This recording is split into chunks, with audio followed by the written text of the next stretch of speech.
여러분 모두 아시는 분이죠? 네, 진중권 전 교수님의 특강을 청해 듣도록 하겠습니다. 주제는 공정사회와 규제개혁입니다. 네. 네네. 네, 큰 박수로 환영하여 주십시오.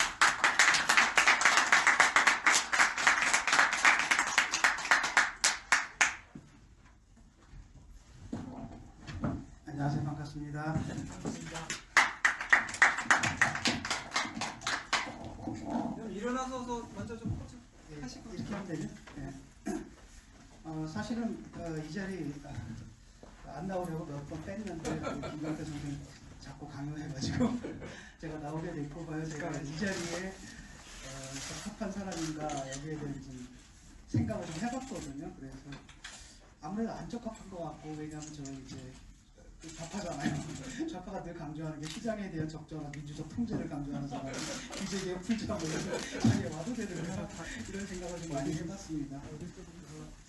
제 신론할 때 공정 이 부분에 대한 얘기를 좀 하고, 그다음에 규제개혁에 대한 가치에 대한 많은 생각, 여러분이 너무나 잘 아시니까 거기서 제가 그 얘기를 하면 의미가 될 것 같고요.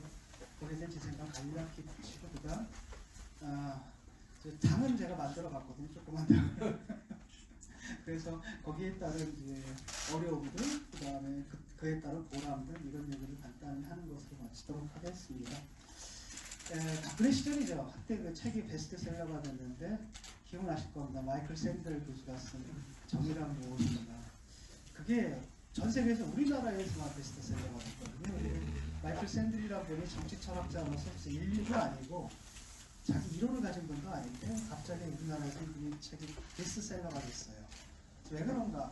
그 당시에 이제 우리 사회가 불평등 사회로 가고 있었던 것도 너무 심해지다 보니까 거기에 대한 시민들의 문제의식 이런 것이 그 책에 대한 정의에 대한 갈구로 나타났고, 그러다 보니까 그 책이 베스트셀러가 된 게 아닌가 이런 생각을 해봤습니다. 근데 최근에 이제 또다시 그 주제가 다시 불거졌죠. 왜냐하면 문재인 정권 들어와서 제가 기대했던 것들이 좀 있는데 아실 겁니다. 선거 구호 있죠. 유명한 거. 기회는 평등하고 과정은 공정하고 결과는 정의로울 것이다라고 얘기를 했는데, 지금 그 구호를 이제 내다 버렸잖아요. 기회는 평등하지도 않았고 과정이 공정하지도 않았고 결과가 정의롭지도 않았는데 그것을 옳다라고 우기는 이런 상황까지 와버렸습니다. 그래서 굉장히 참담하고요. 왜 그렇게 됐는지 제가 계속 생각을 해봤습니다. 저한테 충격이었고요. 왜냐하면 사실 옛날 친구들 만났을 때 그거 다 386 때 만났잖아요. 그냥 20년 동안 못 만났고 어떻게 살았는지 모르고 다들 잘 사느니 생각했죠. 그리고 실제로 많은 사람들이 또 잘 살아요. 제가 이번 일을 딱 겪고 나가지고 그 옛날 운동했던 애들 뭐 하나 해서 페이스북으로 내가 그냥 다 추적을 해봤어요. 다들 잘 살고 있더라고요. 인권 변호사 하면서 가난한 사람들을 위해서 변론하고 남는 시간에 중창단을 한다든지 다 사회 곳곳에서 그냥 옛날의 그 이념들, 우리가 생각했던 그런 가치들을 그대로 보존하고 자기가 있는 그 현장에서 지키면서 대부분의 사람들이 그렇게 살고 있더라고요. 그래서 굉장히 가슴이 뿌듯했는데, 우선 정치권에 가는 애들은 전혀 다르게 살았던 것 같아요. 그래서 저도 개인적으로 너무나 충격을 받았고요. 요즘은 이걸 반추적입니다. 어쩌다 우리가 여기까지 왔을까. 386만 해도 386이 이제 586이 됐잖아요. 20년이 흐르다 보니까. 그래서 우리나라 사회의 주류가 돼버렸고, 옛날에 진보는 우리 사회에 뭐였습니까? 변수였거든요. 그냥 어쩌다가 항상 그 보수가 주류였는데, 상수였는데 탄핵으로 인해 가지고 바뀐 것 같아요. 이제는 이제 이 사람들이 상수가 돼버리고 오히려 보수가 변수가 돼버린 게 아닌가. 그러는 가운데 이 사람들이 기존에 이제까지 살아온 과정이 한 10년 통치를 했잖아요. 나름대로 권력을 잡아보니까 사는 방식이 옛날 사람들하고 하나도 안 다르더라. 더 나쁜 건 말은 뭐냐면, 옛날에는 그러다 걸리면 미안하다라고 얘기를 했는데 이 사람들 운동권이거든요. 아직도 자기가 옳다라고 생각을 해요.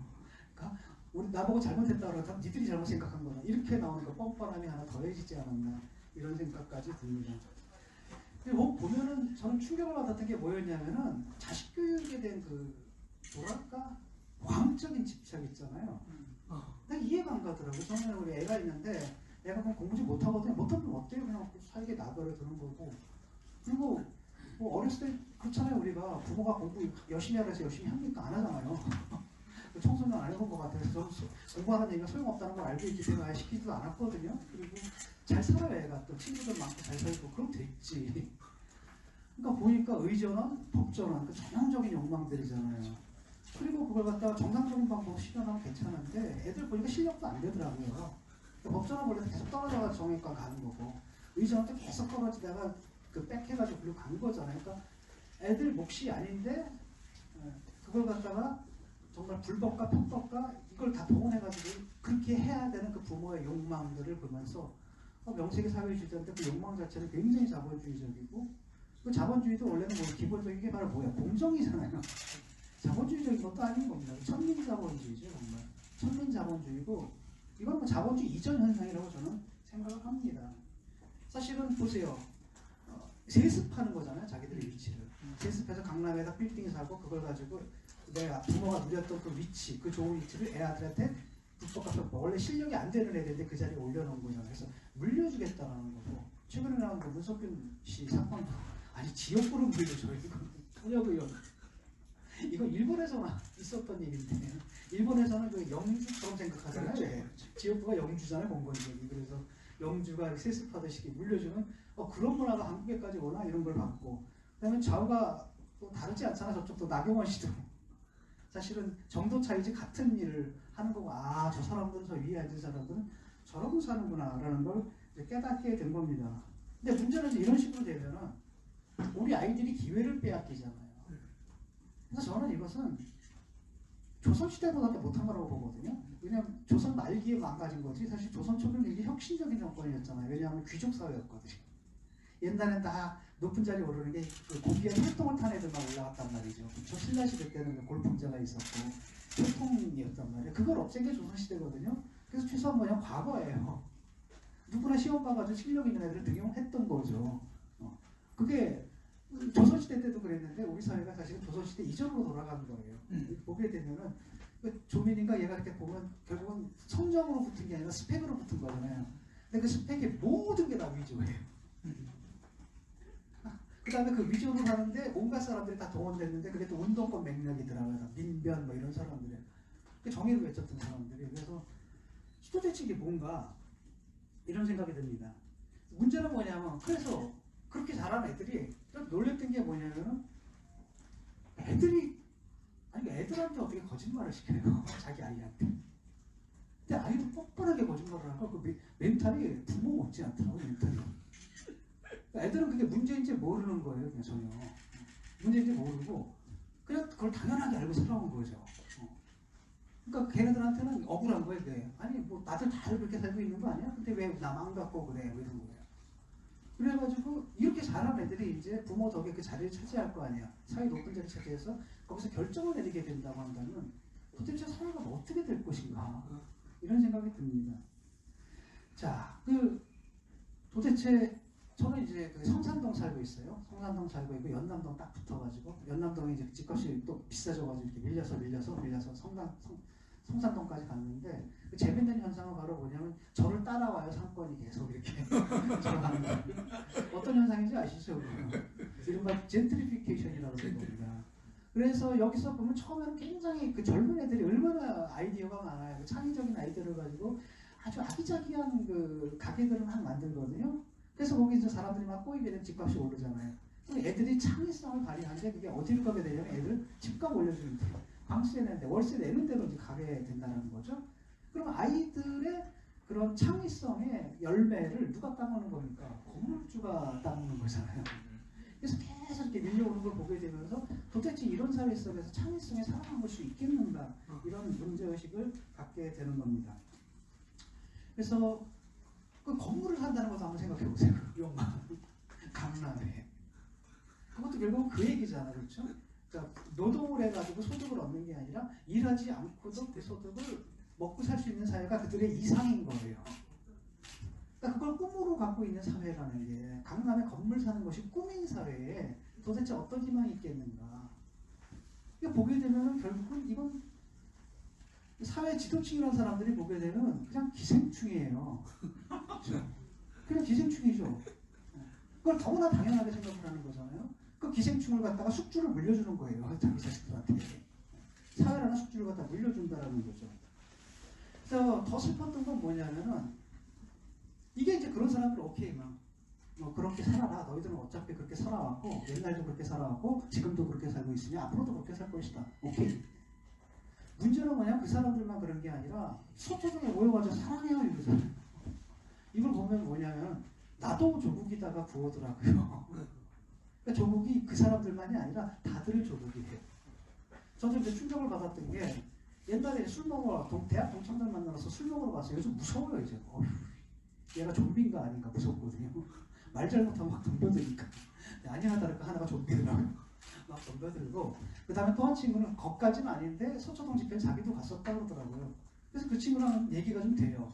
뭐 도대체 이게 말이 되는 거냐. 우리가 옛날에 운동을 했는데 그 좀비가 됐지만 옛날에 운동해서 대구에서 감옥까지 갔다 왔거든요.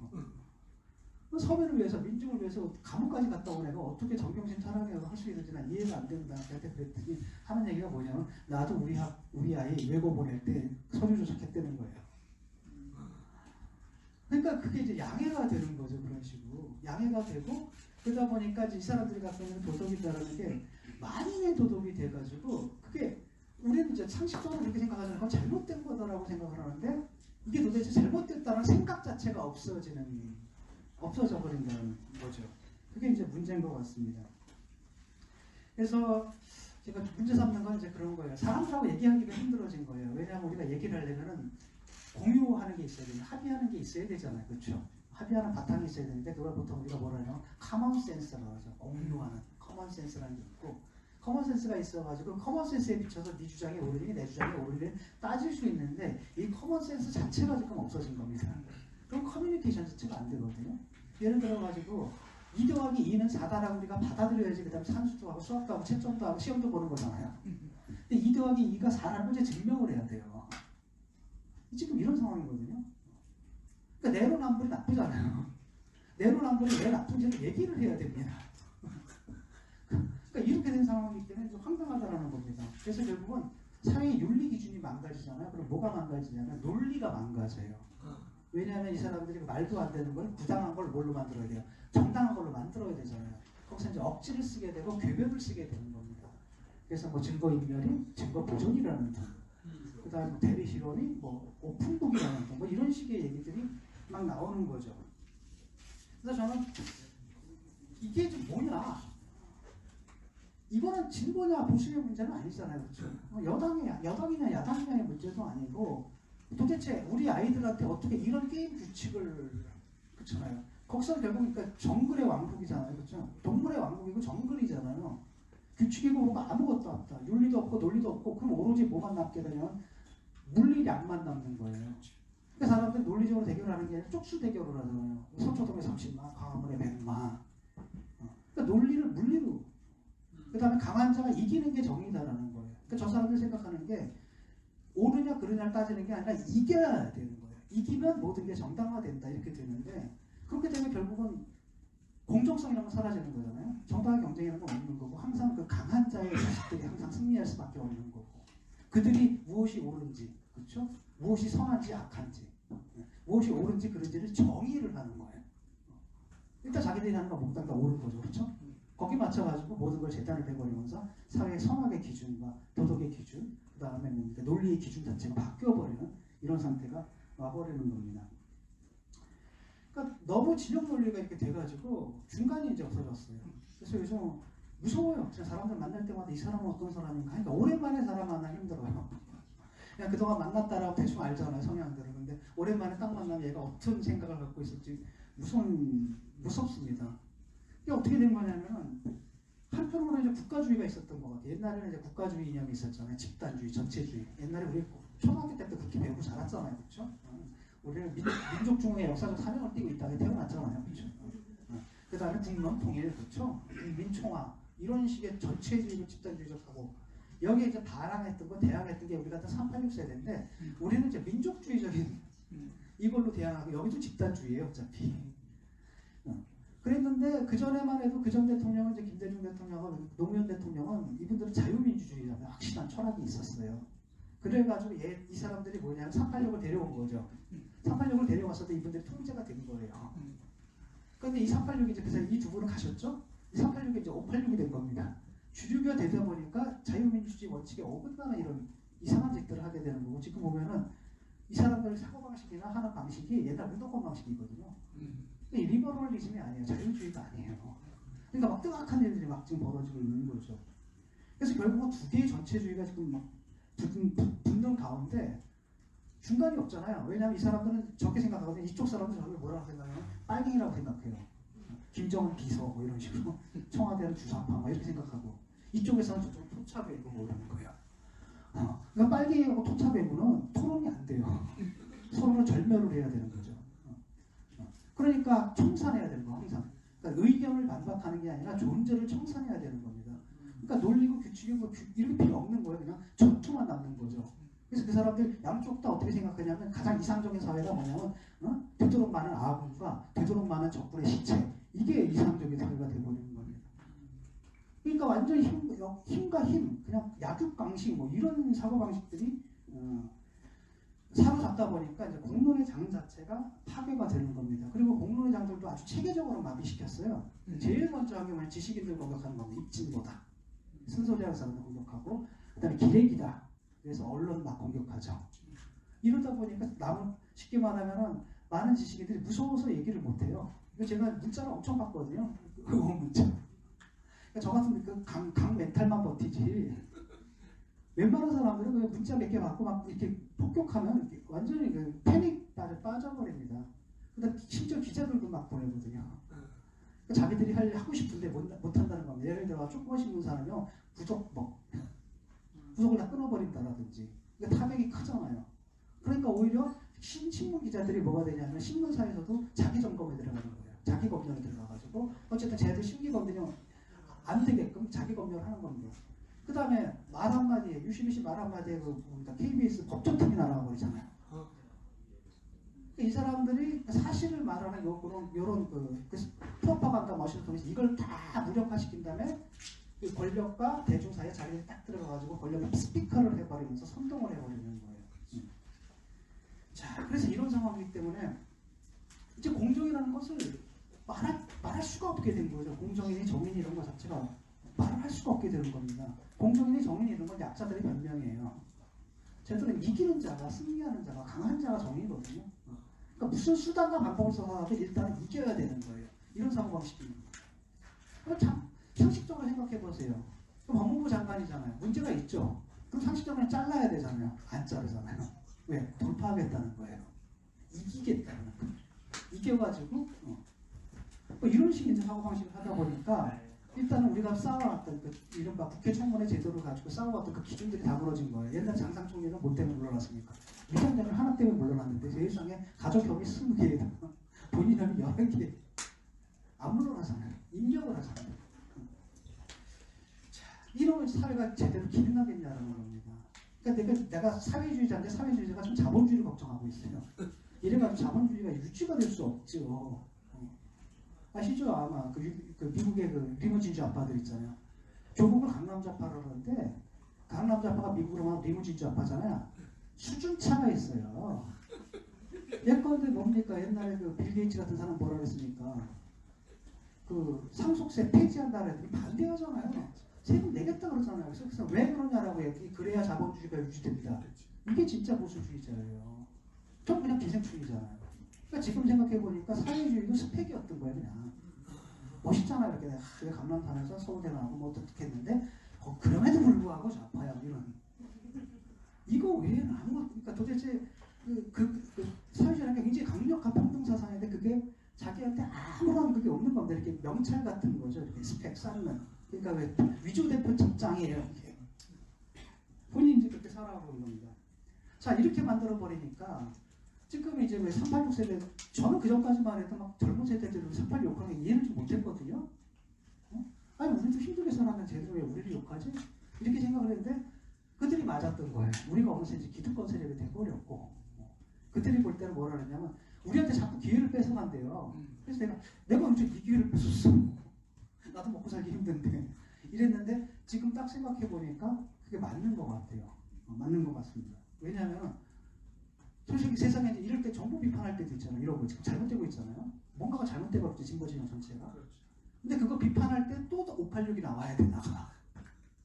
중간이 없어요 지금. 그러니까 우리 때는 그래도 아무리 어려웠다 하더라도 정보를 비판할 여유가 있었던 거잖아요. 그것도 여유가 있어야 해야 되는 거거든요. 애들은 그 여유도 없는 거예요.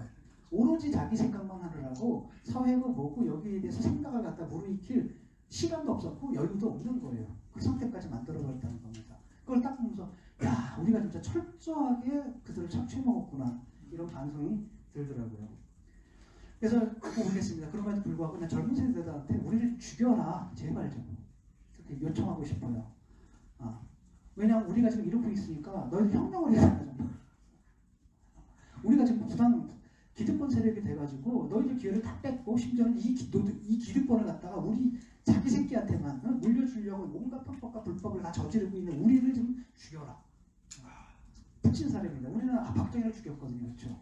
박정희 죽이고 우리가 나왔단 말이죠. 그렇다고 이제는 우리도 죽어야 돼요. 그들 손에 살해당하게 됩니다. 근데 아이들한테 우리가 그들이 그런 생각을 할 수 있는 여유, 겨를조차도 빼앗아 버릴 것 같아요. 지금 아마 우리 사회에 공정성의 룰이라는 게 없다는 걸 아실 겁니다. 아마 대표적인 게 대기업과 중소기업이죠. 갑질과 을질. 이런 것들이 대개는 뭡니까? 갑이 부당하게 을을 빼앗아가는 거고, 그러니까 을이 아무리 이노베이션을 창의적인 혁신적인 아이디어를 낸다 하더라도 그 성과를 누가 가져가는 거예요? 그들이 가져가는. 그렇게 되면 을들이 할 수 있는 건 간단합니다. 혁신을 안 하는 게 좋아요. 가만히 딱 그만두고 그냥 쟤들이 원하는 거 그냥 값싸게 싼 값에 만족시켜주면서 이렇게 살아갈 수밖에 없는 거죠. 지금 그게 이제 우리 사회가 아닌가 싶습니다. 박수 한번 치.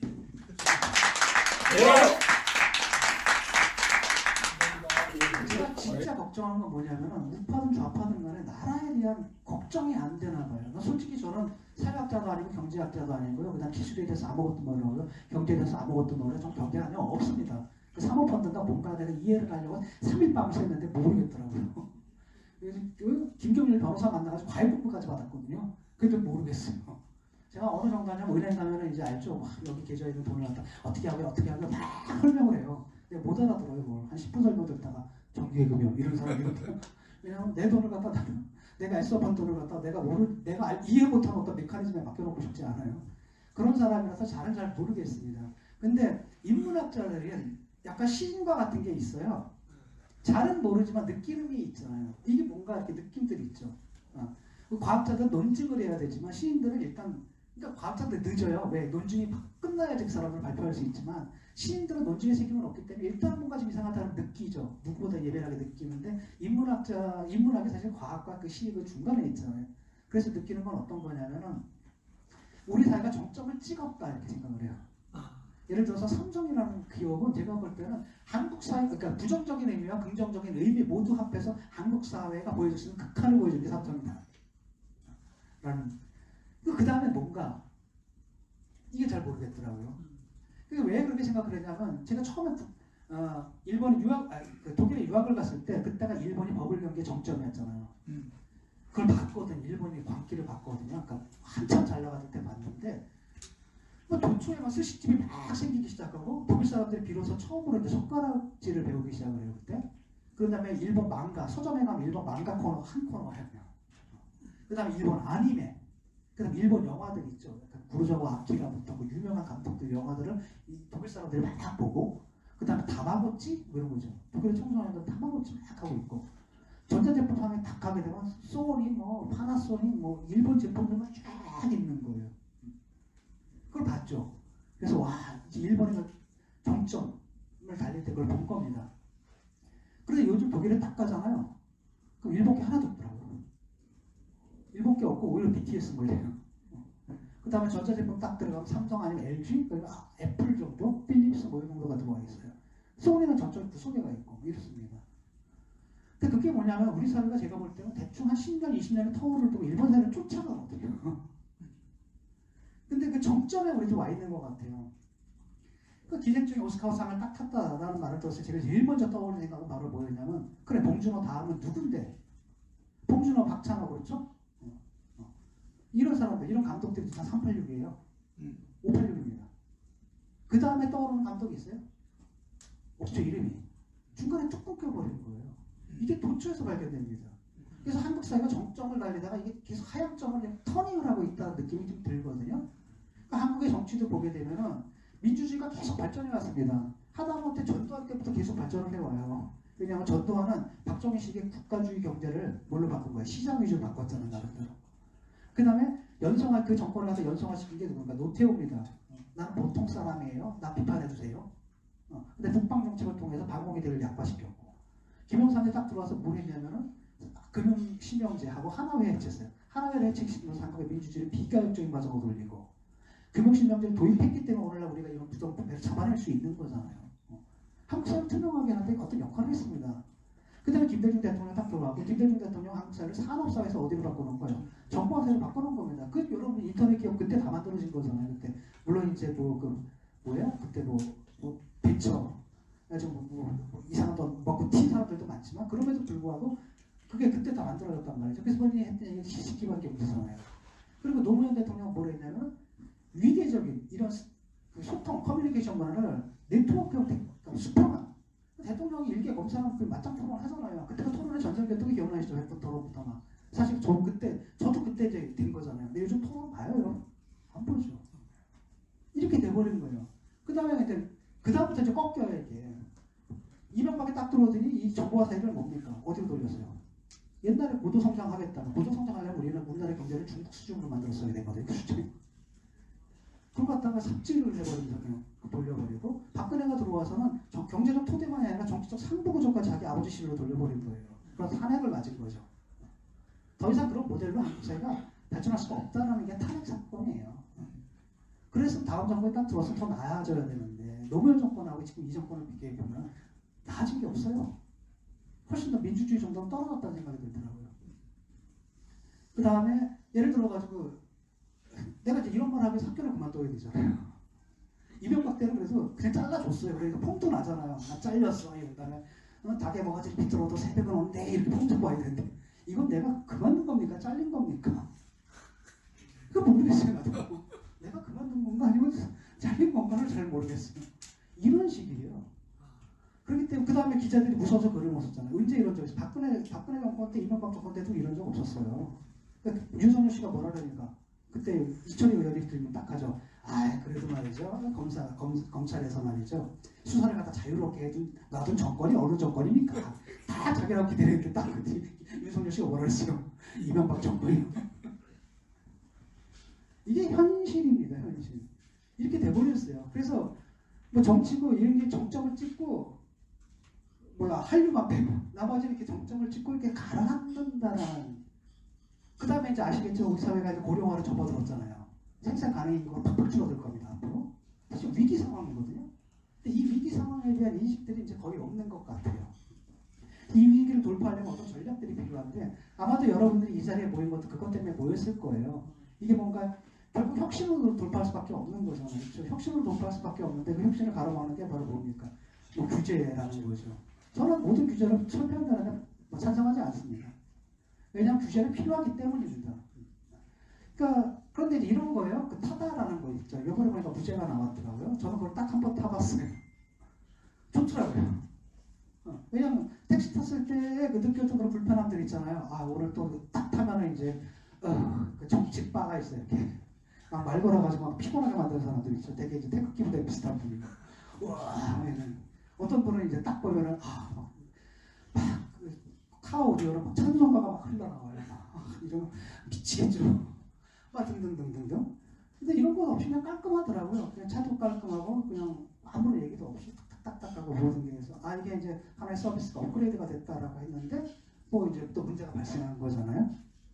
물론 이제 택시업계와 문제 또 정의의 문제가 있기 때문에 그것도 그 나름대로 해결해야 되지만 이건 금지시키는 방향이 과연 옳은 것인가 이런 회의가 있었고 결국 법원 판결까지 와가지고 무죄를 받긴 받았는데 저는 좀 그렇게 생각합니다. 규제를 하는데 크게 몇 가지 있는데 대표적인 게 일단은 기업은 사적인 사익을 추구하는 거고 국가는 뭘 추구해요?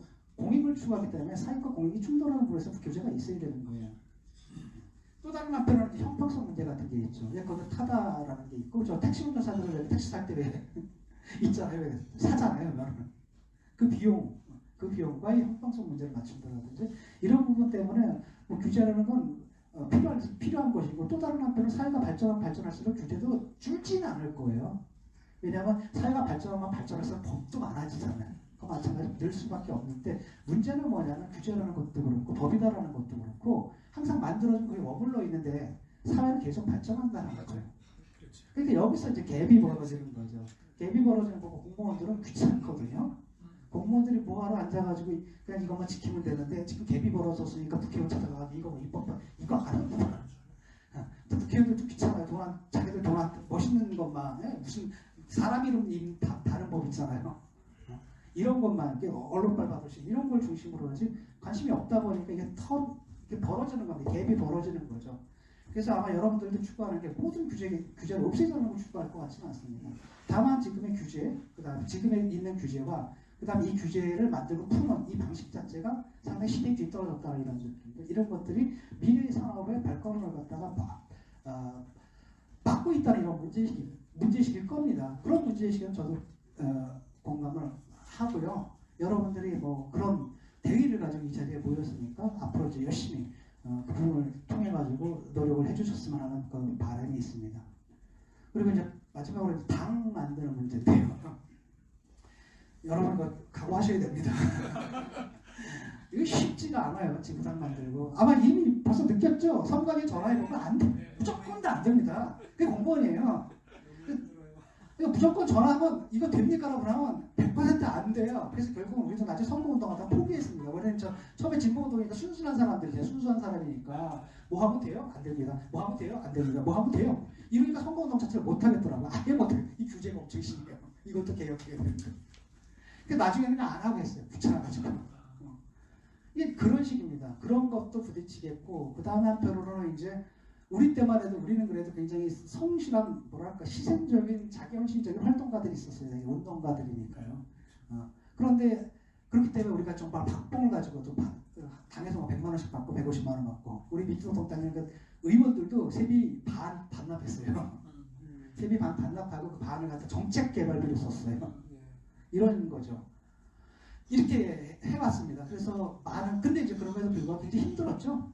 그 다음에 별일 다 있었어. 민주노동당에 일단은 막 유선에 가면 멱살 잡힙니다. 막 사람들 멱살 잡고 야 이 자식들아 너희 때문에 너희 민주당이지 이러면서 막 민주당으로 몰려가지고 민주당 욕까지 같이 먹기도 하고 그 다음에 가다 보면은 저쪽 유세하다 보면은 이제 또 뭐예요. 제가 달려옵니다. 공익이 달려요. 지하철로 공익한테 막 쫓겨나고 그러니까 지하철 역사 안에서 못하게 돼 있더라고요. 그래서 지하철에서 쫓겨나가지고 저쪽에 입구에서 막 하고 있는데 그때 누군가 하나 캔커피 하나 탁 놓고 가더라고요. 그래서 가는 년이 저 사회당원입니다. 그러니까 동병상련이잖아요. 막 눈물이 날 거예요. 그리고요 처음에 여러분들 지하철 딱 들어갈 때 사람들이 그 종이 주는 거 있잖아요. 광고지 주는 거 있잖아요. 그거 안 봤죠? 나중에는 그 선거 한번 딱 치르잖아요. 그거 꼭 봤습니다. 그 심정을 제가 알아요. 그런 서러움들도 있고 하지만 지금 생각해보면 그때가 너무너무 행복했던 것 같아요. 지금은 이제 제가 당을 떠났잖아요. 이게 이제 기득권 정당이 이제 돼버린 거죠. 일부가 돼버리고 어느 순간에 이거는 내가 사랑했던 당은 아니고 내가 정말 그걸 위해서 희생하고 했던 그 당은 아니구나라는 판단이 들어가지고 안타깝기도 하지만 뭐 대신 이제 뭔가를 얻은 거죠. 그렇지만 저는 그 옛날이 훨씬 더 그리워요. 그리고 그때 정말 희망이 있었고 뭐가 잘 될 거다. 그 다음에 우리 대의가 옳다라는 믿음들이 있었고 그 다음에 이걸 사회적으로 공적으로 표현할 수 있는 당이라는 조직이 있었고 이게 너무 좋았습니다. 그래서 여러분들 너무 이렇게 결과 같은 거 아마 혹독할 겁니다. 우리도 그거 3%도 넘기는데 그거 몇 년 걸렸어요. 그때 2.6%를 받아가지고 못했죠. 그 다음 선거에 딱 넘겼습니다. 그 다음 선거에 거의 14%를 받았거든요. 엄청 받은 거죠 그때. 그런데 그 임계점을 넘기는 게 굉장히 힘듭니다. 그래서 비결이 뭔가요? 그때 운이 참 좋았던 것 같기도 하고 운이 좋았던 것 같기도 하고 어쨌든 근데 우리가 신선했어요. 아마 여러분 기억나실 겁니다. 지금 이제 진보도 이제 맛이 좀 갔지만 처음에 그 노회찬 후보 탁 나와가지고 불빵 나가야죠 뭐 이랬을 때 사람들 처음 본 거거든요. 진보적 사유를 대중의 언어를 저렇게 얘기를 하고 새누리당은 아니고 당시에 이제 뭐였더라 신한국당이었나 뭐 하든 그 당은 아니고 민주당도 좀 불인데 얘들 보니까 깨끗해. 그러니까 얘들이 뭘 했냐면 지역구 후보는 민주당을 줬어요. 근데 정당 투표를 교차 투표를 많이 했죠. 많이 해줬습니다. 그러니까 사람들이 민주당이 좋아서 찍은 게 아니에요. 그냥 할 수 없어서 찍은 거예요. 왜? 저 새누리당 쟤네들 먹으려면 여길 찍어야 돼. 그렇죠? 한 편을 일단 줘야 돼. 하지만 나머지 한 편 딱 줄래니까 이 자식들도 뭐 똑같은 놈이야. 사실은. 이러니까 그걸 갖다 신선했더니 당에 딱 줬던 거고 그게 확 올라갔던 겁니다.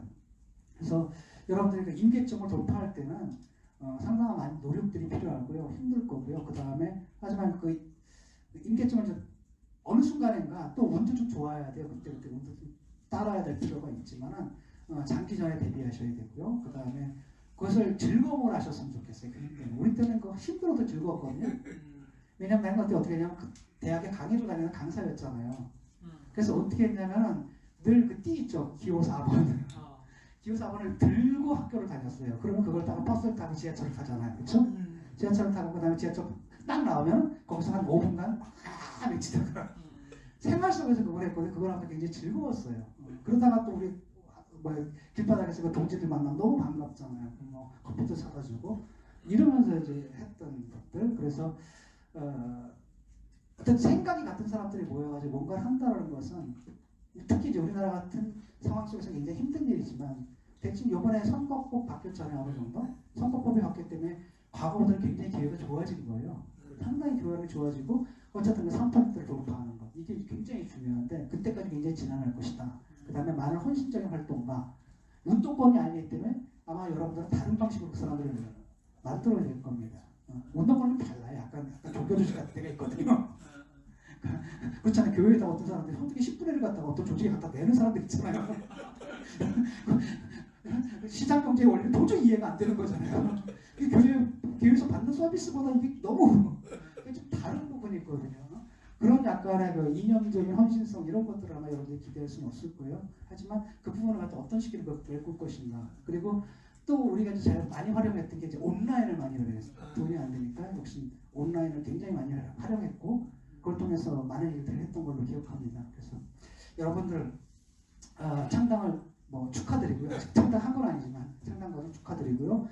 앞으로 오래 견디시고요. 끈기와 인내를 갖고 그다음에 그 과정들을 즐기십시오. 그리고 언젠가는 아마 돌파할 겁니다. 그리고 그것만 딱 돌파하면 쫙 시간 문제예요. 시간 문제고 특히 이제 아시겠지만 지금 두 개 그 거대 정당에 대한 실망들이 있거든요. 보면은 희망이 없잖아요. 요즘 그 정당들 이 두 정당을 보면 이상해요. 왜냐면 정당들이 표를 얻으려고 노력을 해야 되잖아요. 얘들 뭐 표를 깎아먹으려고 표 주지 마세요 하고 막 안달난 것 같아 하는 짓들을 보면 그렇죠. 이상하잖아요. 그런데 이제 문제는 뭐냐면 마땅한 제3의 정당이 없는 거예요. 그래서 저는 안타까운 게 옛날에 보수에서 나왔다고 돌아간 사람들 있잖아요. 그 사람들이 안타까워요. 그때 버텼어. 그때 버텼으면 지금 완전 대야세로 딱 갔을 거라는데 제가 여러분한테 말씀드린 게 그겁니다.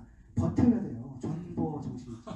존버 정신을 버텨야 되는 거고 그 어려움들 굉장히 어렵고 힘들지만 그것을 갖다 즐거움을 알고 낙으로 알고 저 안철수인데 거기 가가지고 뭐라 그래요? 한마디가 그거였죠. 여러분은 좋겠어요. 그때 좋아하는 정당이 있어서 저는 없어졌어요. 라고 했는데 여러분도 마찬가지입니다. 정당 여러분이 좋아하는 정당 만드시고 그것을 행복으로 하시기 바랍니다. 감사합니다.